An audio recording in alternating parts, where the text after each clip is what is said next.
What makes a healthy relationship? Whether it's friendships at school or relationships with coworkers, unbalanced relationships are destined to fail. People who truly care about you won't make unreasonable requests of you. If someone around you treats their own problems as monumental while dismissing everyone else's struggles as trivial, you can't have a healthy relationship with them. The most important thing in life isn't finding good relationships, it's ending the bad ones. Life's too short to waste time on toxic people when you could be spending it with good ones. Just like we clean house when dust builds up, we need to be willing to sweep out the relationships that drain our energy and leave us feeling exhausted.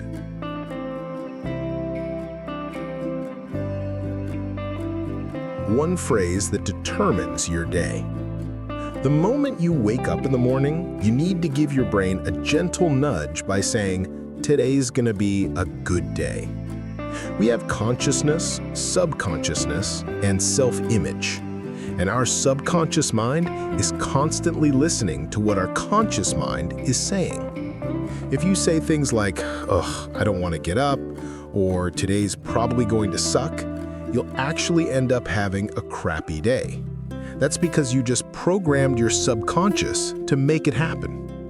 Every morning when your feet hit the floor, try saying, "Today's gonna be a good day." This one phrase will determine how your entire day unfolds.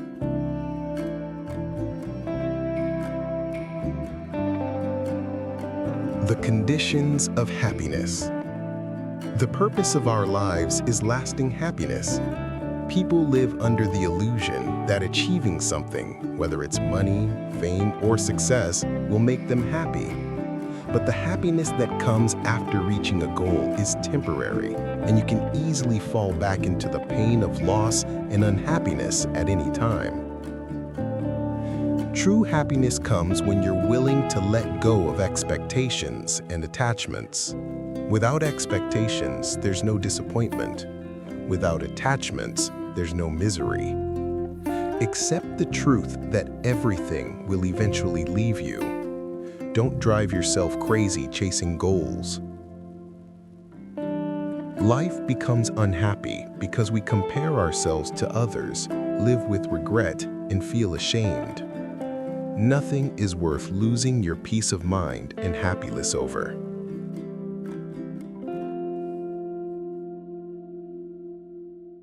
The easiest way to build a better life. Start by focusing on small wins. Take care of your appearance, clean your room, and spend time with good people. Sit quietly and read a chapter of a book. Go through a news article. Try eating something healthy.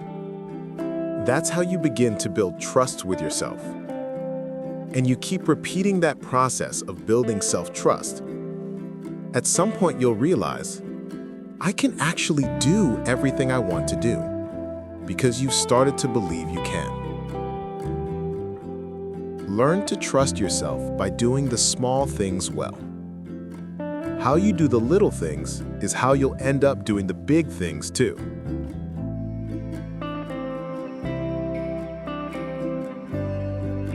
The secret of people who handle stress well.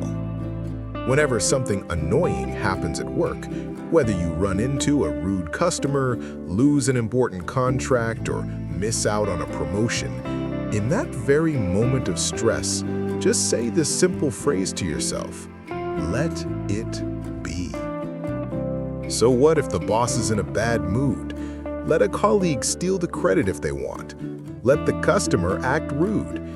At first, this might sound like you're just letting people walk all over you, but in reality, it's the complete opposite. When you say, let it be, you're making a conscious choice. You're deciding not to be dragged around by something that's already happened. There's no reason to hold on to it and suffer more stress. If you let your boss's mood dictate how you feel, you're basically handing over your mental state to them, someone who doesn't even deserve that power. But the moment you just let it go, something interesting happens. One, you feel emotionally detached. And 2, you gain a sense of psychological advantage.